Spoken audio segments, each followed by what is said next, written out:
Hello everyone, আমার YouTube চ্যানেলে তোমাদের সবাইকে স্বাগত জানাই। আশা করি তোমরা সবাই সুস্থ আছো, ভালো আছো।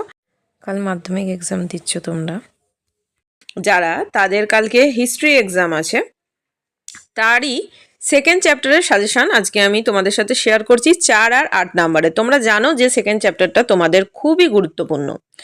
তো 4 নাম্বার আর 8 নাম্বার আমি আর আলাদা করে বলছি না 4 8, কেননা তোমাদের অনেক সময় 4এরটা 8-এ আসে, 8এরটাও 4-এ দেয়। তো তোমরা নাম্বার দেখে অবশ্যই লিখবে। দেখো, স্বামী বিবেকানন্দের ধর্ম সংস্কারের আদর্শ আলোচনা করো। স্বামী বিবেকানন্দের ধর্ম সংস্কারের আদর্শ ভালো করে দেখবে। বামাবোধিনী পত্রিকা কিভাবে নারী সমাজের মুখপত্রে পরিণত হয়েছিল। পাশ্চাত্য শিক্ষার বিস্তারে রাজা রামমোহন রায়, খুব ইম্পর্টেন্ট তোমাদের। রামমোহন রায়, স্বামী বিবেকানন্দ, তারপরে ঈশ্বরচন্দ্র বিদ্যাসাগর, এগুলো কিন্তু খুব ভালো করে দেখবে। তারপরে দেখো, তারপরে যেটা ইম্পর্টেন্ট খুবই, সেটা হচ্ছে 19 শতকের বাংলায় সমাজ সংস্কার আন্দোলনে ব্রাহ্ম সমাজগুলি কিরূপ ভূমিকা ছিল।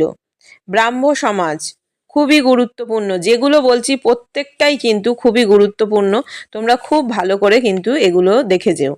তো এগুলো যেগুলো বলছি এখন, এগুলো বেশিরভাগ তোমাদের 4-এ আসার সম্ভাবনা, কিন্তু তোমরা ভালো করে এগুলো দেখে যেও, কেননা 4-এরটা আবারও বলছি অনেক সময় 8 বা 8-এরটা 4-এ দেয়। নীলদর্পণ নাটক থেকে 19 শতকের বাংলায় সমাজের কিরূপ প্রতিফলন পাওয়া যায়, এটা আর একটা ইম্পর্টেন্ট কোশ্চেন। এদেশে চিকিৎসাবিদ্যার ক্ষেত্রে কলকাতা মেডিকেল কলেজের কি ভূমিকা ছিল, এগুলো কিন্তু 4-এতেই বলছি। তারপরে দেখো, হুতুম প্যাঁচান নকশা গ্রন্থে 19 শতকের বাংলায় কিরূপ সমাজচিত্র পাওয়া যায়। 19 শতকে নারী শিক্ষা বিস্তারে ড্রিঙ্ক ওয়াটার বেথুন কি ভূমিকা নিয়েছিলেন।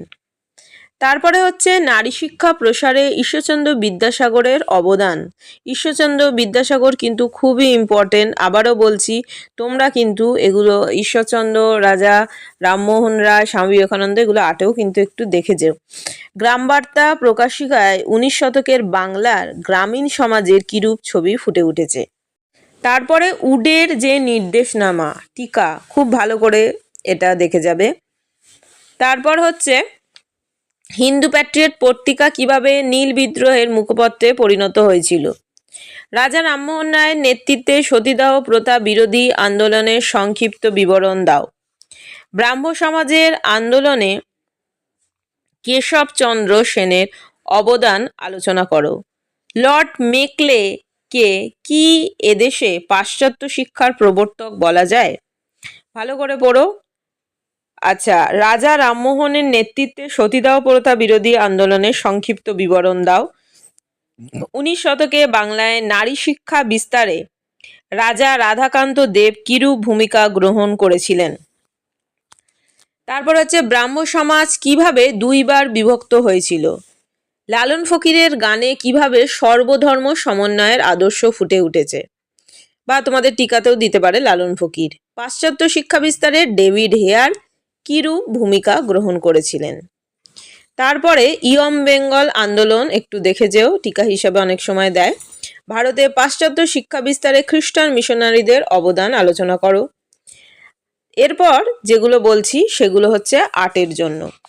শিক্ষা বিস্তারে প্রাচ্য পাশ্চাত্য যে বিতর্ক আছে, অবশ্যই খুব ভালো করে দেখে যেও। উচ্চশিক্ষার বিকাশে কলকাতা বিশ্ববিদ্যালয়ের ভূমিকা খুবই ইম্পর্টেন্ট কোশ্চেন, ভালো করে দেখে যাবে।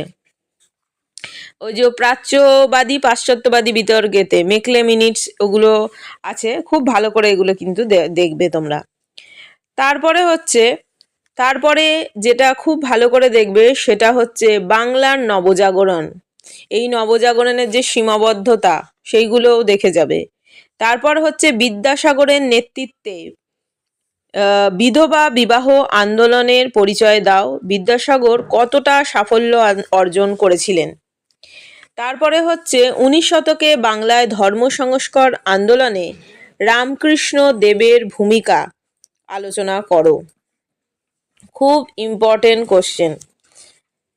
তারপরে যেটা হচ্ছে সেটা হচ্ছে 19 শতকের প্রথমার্ধে সতীদাহ প্রথা বিরোধী প্রচেষ্টাগুলোর পরিচয় দাও। রামমোহন রায় কিভাবে সতীদাহ প্রথা বিরোধী আন্দোলনকে সাফল্যমণ্ডিত করেন। উনিশ শতকের সমাজ সংস্কারের প্রেক্ষিতে সতীদাহ প্রথা বিরোধী আন্দোলন ও বিধবা বিবাহ প্রচলনের আন্দোলন দুটির তাৎপর্য বিশ্লেষণ করো।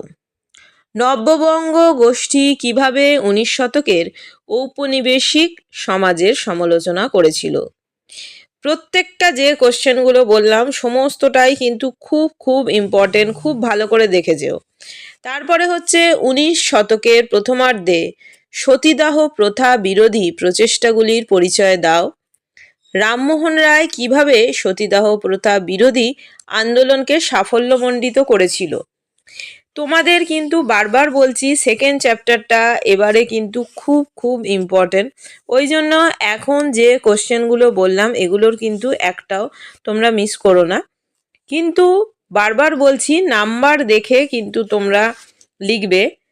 আবারও বলছি অনেক সময় তোমাদের 4-এরটা 8-এ আসে বা 8-এরটাও কিন্তু 4-এ দিয়ে দেয়, ওই জন্য খুব ভালো করে করো। কলকাতা মেডিকেল কলেজ যেগুলো যেগুলো তোমাদের বলেছি এগুলো খুব ভালো করে করো। নীলদর্পণ নাটক থেকে উনিশ শতকের বাংলার সমাজের কিরূপ প্রতিফলন পাওয়া যায় খুব ভালো করে কিন্তু এইগুলোকে দেখে যেও। আর 2 নম্বরের আমি সেরকম কিছু বলছি না, তা ওর মধ্যে দেখবে কাদম্বিনী 2 নম্বরের যেগুলো আছে গাঙ্গুলি স্মরণীয় কেন, টেক্সটটা কিন্তু একটু ভালো করে তোমরা দেখো। রাজা রামমোহন ওগুলো তো তোমরা এমনিই পড়বে। কালীপ্রসন্ন সিংহ কেন হুতুম ছদ্মনাম গ্রহণ করেছিলেন।